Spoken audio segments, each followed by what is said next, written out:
Tu sais, l'autre jour, j'étais assis sur un banc avec un vieil ami. On parlait du bon vieux temps.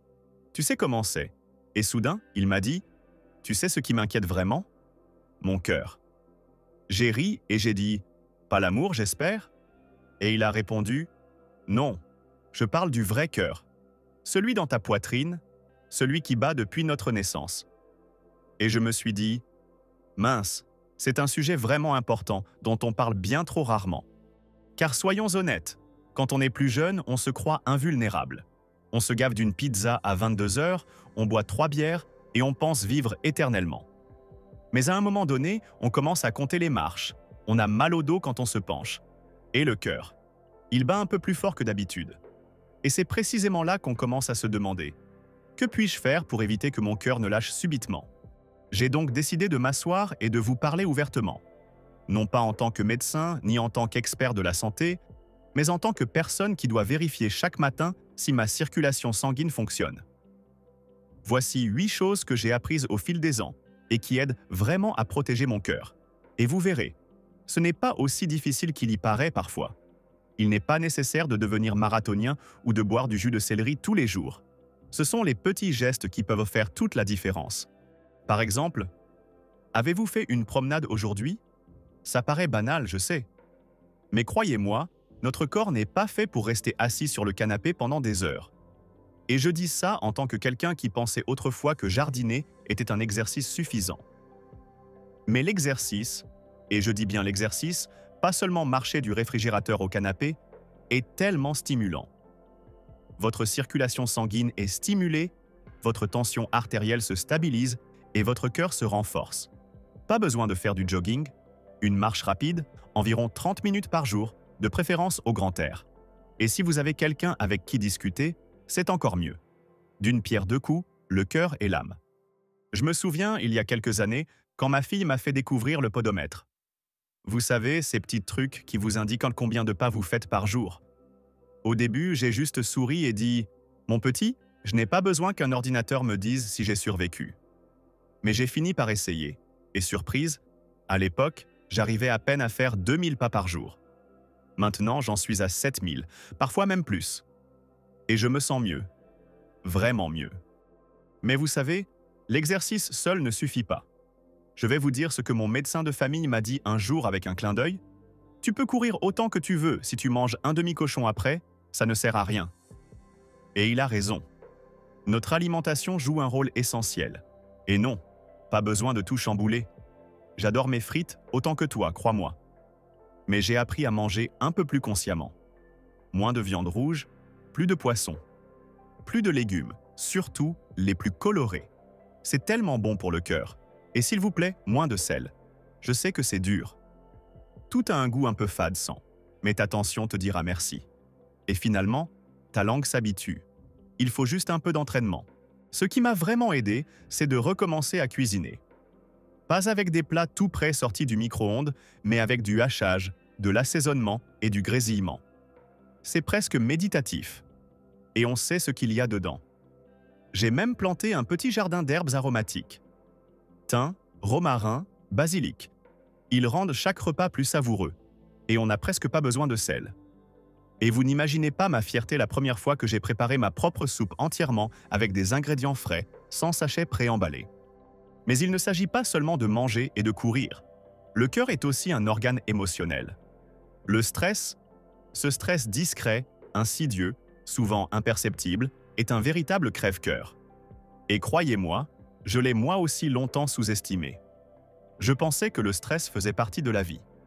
On s'agace du train, du voisin, de sa déclaration d'impôt. Vous connaissez la chanson. Mais cette pression constante, cette ruée, peut vous frapper le cœur comme un marteau. J'ai appris à m'accorder des pauses. Des petits moments de répit. Pas à fixer le vide pendant des heures, mais juste 5 minutes pour respirer profondément, écouter une belle chanson, fermer les yeux. Parfois, je m'assois juste près de la fenêtre avec une tasse de thé et j'observe les oiseaux. Ça a l'air ringard, je sais. Mais c'est bon. Et mon cœur bat plus calmement.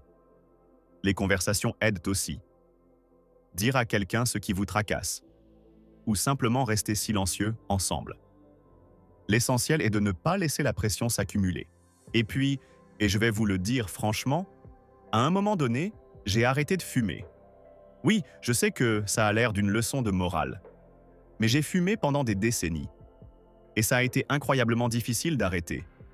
Mais à un moment, je me suis regardé dans le miroir et je me suis dit, si je ne prends pas soin de moi, qui le fera? Mon petit-fils m'a fait un dessin avec un cœur souriant. Et en dessous, il était écrit « Pour grand-père, comme ça tu seras là pour longtemps ». C'était tout. Je n'ai plus fumé depuis. Et ça ne me manque pas, franchement. Et l'alcool? Oh, je dis toujours, on ne peut pas refuser un verre en toute bonne foi. Mais il faut vraiment se limiter à un seul. Trop d'alcool peut être dangereux, surtout pour le cœur, hypertension, arythmie, tout ça. J'apprécie mon vin le week-end, mais avec plaisir, pas pour étancher ma soif.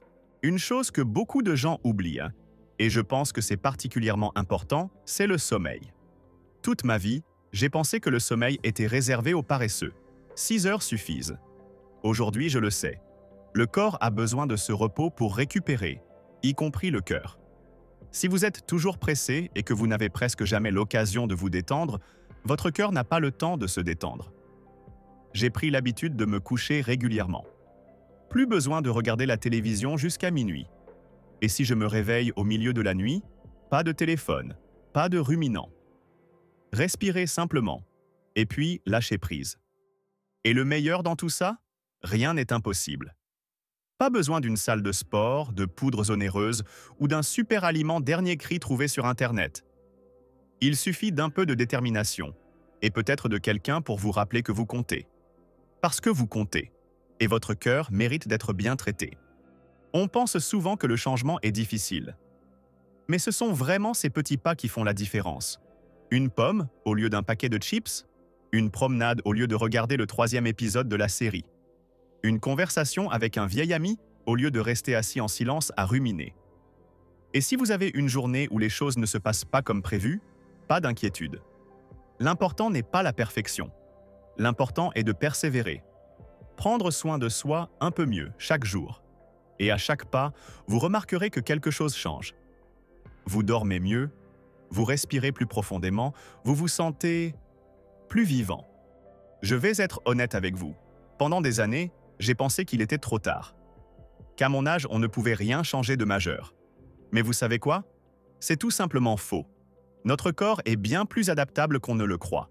Et le cœur, ce n'est pas une vieille horloge qui tourne comme ça. Il peut récupérer.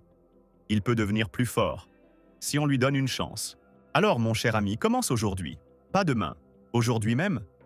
Bois un autre verre d'eau. Fais un petit tour dans le quartier. Appelle un proche. Et si tu en as envie, cuisine-toi un bon petit plat frais ce soir.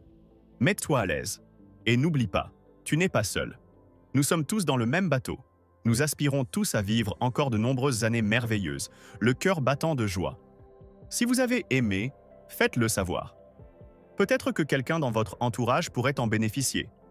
Et si vous le souhaitez, restez connectés. J'ai plein d'autres histoires et conseils en réserve. Mais pour l'instant, d'abord, faites-vous plaisir. Votre cœur vous remerciera. Promis.